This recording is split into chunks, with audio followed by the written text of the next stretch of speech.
Okay. Now this is chapter number 9, a new chapter, a geometry concept, transversal and midpoint theorem. There are three theorems. First theorem is theorem number 20. The line segment joining the midpoints of two sides of a triangle is parallel to the third side and equal to half of it. So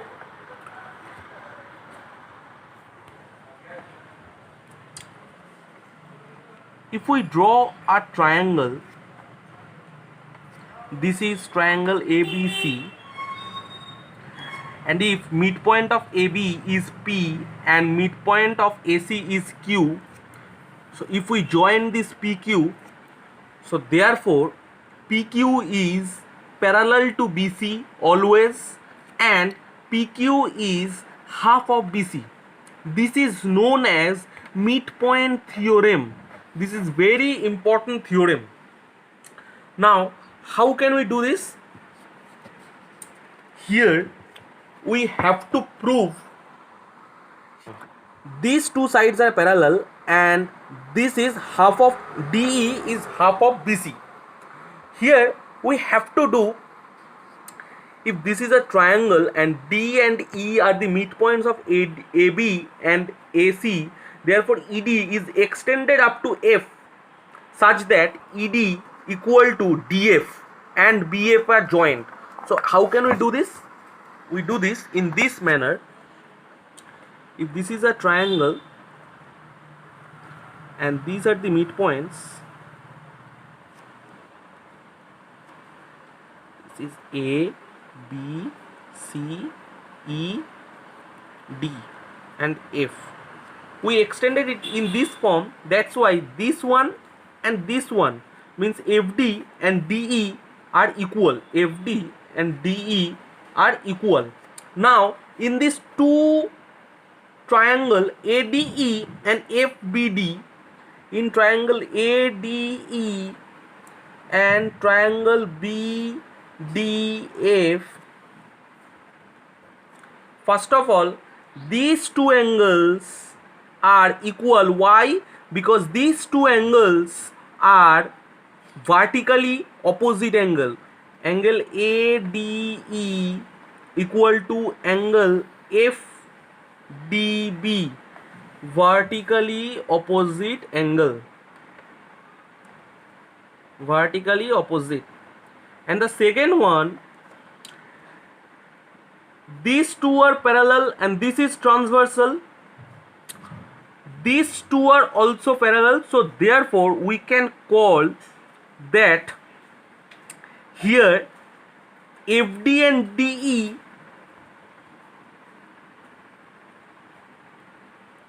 is given, and AD and BD also is given. Why AD and BD? Because these are the midpoints. So therefore these two triangles, it's one condition number 1, it's condition number 2, and it's condition number 3.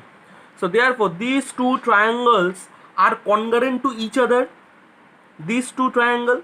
So if these two triangles are congruent to each other, we can tell that angle DAE equal to angle FBD, angle FBD. If these two angles are equal, therefore these two angles are alternative angles. If these two angles are alternative angles, so therefore AC parallel to FB. Okay. Now if AC parallel to FB, if AC is parallel to FB, therefore EC is also parallel to FB. Also parallel to FB. If EC is also parallel to FB and E is the midpoint of AC, if E is the midpoint of AC, therefore AE equal to EC. Now previously we know that AE equal to FB, AE equal to FB.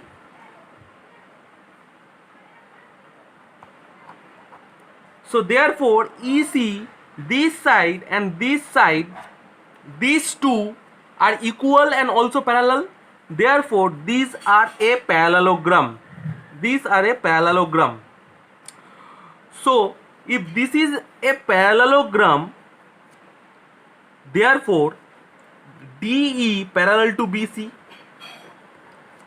First condition was proved. And the second thing is, if DE is parallel to BC, if this is BCEF is a parallelogram, therefore we can say BC equal to EF. Now BC equal to EF equal to DE plus DF. This is EF, this plus this equal to DE plus DF. Now we know that FD equal to DE. If FD equal to DE, so therefore we can write DE plus DE. So 2DE equal to BC. So therefore DE equal to half BC. This is very important theorem in class 9. So you have to practice all of these theorems, especially this theorem number 20, midpoint theorem, for your first summative, second summative, anything for the class 9 exam. This is very important theorem. This is theorem number 21. In any triangle, through the midpoint of any side of a line segment is drawn parallel to the second side, then it will be bisect the third side, and the length of the line segment intersected by the two sides of the triangle is equal to the length of the half of the second side. This theorem is known as converse midpoint theorem. Why converse midpoint theorem? Because here two midpoints are not given, one midpoints are given. So here let us suppose in the triangle ABC, through the midpoint D, this is midpoint D of side AB, a line segment parallel to BC. These two are parallels, it's given. Parallel to BC is drawn, which intersects the sides AC at the point E. This parallel of BC is drawn and it's intersect at the point E. Now we have to prove that this AE equal to CE, this side is equal to this one, and DE equal to half BC. Now we have to construct here something. ED is extended, and same as ED equal to DF, and we cut that ED. This one ED and this one is FD is drawn in such a manner that this ED and this FD is equal. So therefore we have to join B and F. Same as these two triangles are congruent. First of all we have to prove that same as theorem number 20, these two triangles are congruent to each other. If these two triangles are congruent to each other, therefore this side and this side is equal. If this side is equal, so therefore this angle and this angle is also equal. If these two angles are equal, so therefore this side and this side are parallel. Why? Because same as the previous one, if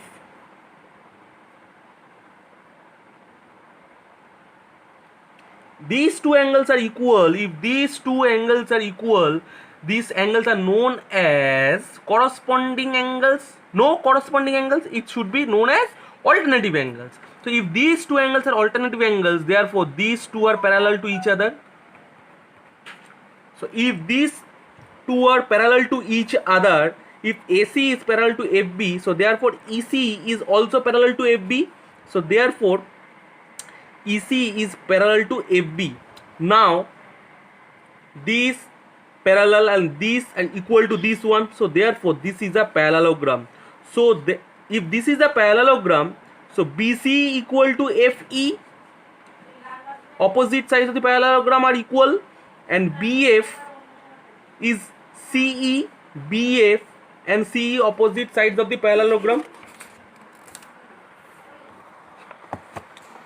But BF equal to AE. Why? Because this is two concurrent triangles we have to prove previously. So therefore AE equal to CE. This we have to first prove that this is a parallelogram, therefore this side is equal to this side, but these two triangles are concurrent to each other, we have to prove previously. So therefore this equal to this one, so therefore this equal to this one. And again, same as the first theorem, we have to prove that DE is half of BC. Okay, this is a small theorem, theorem number 22, less important than the first two theorems. If three or more parallel straight lines make equal intercepts from a transversal, then they will make equal intercepts from another transversal. So what is this theorem? We have to prove that if these are the parallel lines and intersect this, if this equal to this one, so therefore this is also equal. We have to prove this. Now three parallel straight lines, here three parallel straight lines have made two equal intercepts GH. AB, CD and EF are three parallel straight lines and making GH one intercept and HI another one intercept. And through the question we know that this one GH and HI both are equal. Now here one intercept is JK and one intercept is KL. We have to prove that JK equal to KL. First of all, here construction is the 2 points G and L are joined.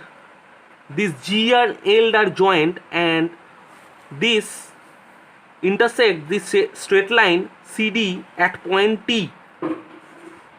Now proof. In this triangle GIL, H is the midpoint of GI, H is the midpoint of GI, and these are parallel to this one. So therefore through the converse midpoint theorem, this is also midpoint, this is also midpoint, and after that this is triangle and these are two parallels and this is midpoint, so therefore this is also a midpoint. Now what I tell you, if these are joined, if this is a triangle and this is a midpoint and these two are parallel, so therefore by converse theorem this is the midpoint also. Now looking at this is a triangle, this is midpoint and this is also parallel to sides, so therefore this is also midpoint by converse midpoint theorem. So therefore if this midpoint is find out, we can tell that these two intercepts are equal, so therefore this theorem is proved. Now all of you listen to me very carefully. In this chapter, application number 9, application number 8 and application number 7, these three sums are very important. All of you first in your classwork copy, all of you first write those theorems and after that you have to write these applications. Now in this online video class, first of all we completed this chapter number 8. First of all of you have to do all of the sums. All of these sums means which I do in the online video. These sums, these selective sums, you have to do in a systematic way in your classwork copy. And after completed the chapter 8.1, 8.2, 8.3, 8.4, 8.5 and also the short question and MCQ, you have to write this theorem and the applications. Okay.